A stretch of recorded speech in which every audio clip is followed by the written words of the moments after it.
ഞാൻ നിങ്ങളോട് പറയാണ്, നിങ്ങളൊരു പ്രോഗ്രാം എഴുതണം. ആ പ്രോഗ്രാം റൺ ചെയ്ത് കഴിയുമ്പോൾ നിങ്ങളുടെ കയ്യിൽ നിന്ന് ഒരു ഇൻപുട്ട് മേടിക്കണം, ഒരു നമ്പർ മേടിച്ചിട്ട് ഒരു മെമ്മറി ലൊക്കേഷനിൽ അതിനെ വെക്കണം.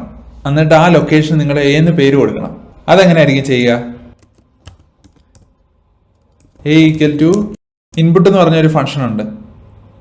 ഈ കോഡ് റൺ ചെയ്ത് ഈ ടൈമിൽ നിങ്ങളുടെ കയ്യിൽ നിന്ന് ഇൻപുട്ട് മേടിക്കുകയാണ്. നിങ്ങൾ 23 കൊടുത്തു. അന്നേരം 23 ഈ എയിൽ സ്റ്റോറായി. പ്രിന്റ് എ 23 എയിൽ സ്റ്റോർഡ് ആയിട്ടാണ് ഇരിക്കുന്നത്. നമുക്ക് ടൈപ്പ് നോക്കാം. Print type of A. എയുടെ ടൈപ്പ് സ്ട്രിംഗ് ആണ്. നമ്മൾ വിചാരിച്ച പോലെ അതൊരു നമ്പർ ആയിട്ടല്ല എയിൽ സ്റ്റോർ ആയിട്ടിരിക്കുന്നത്, സ്ട്രിംഗ് ആയിട്ടാണ്. അപ്പം അതിനെ നമുക്ക് നമ്പർ ആയിട്ട് എങ്ങനെ സ്റ്റോർ ചെയ്യാം? A equal to int of input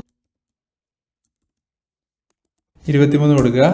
ഇപ്പം എയില് 23 നമ്പർ ആയിട്ടായിരിക്കും സ്റ്റോർ ആയിട്ടുണ്ടാവുക. നമുക്ക് പ്രിന്റ് ചെയ്ത് നോക്കാം. പ്രിന്റ് ടൈപ്പ് ഓഫ് എ ഇപ്പം നമ്പർ ആയിട്ടാണ് സ്റ്റോർ ആയത്. ഇവിടെ എന്താ സംഭവിച്ചത്?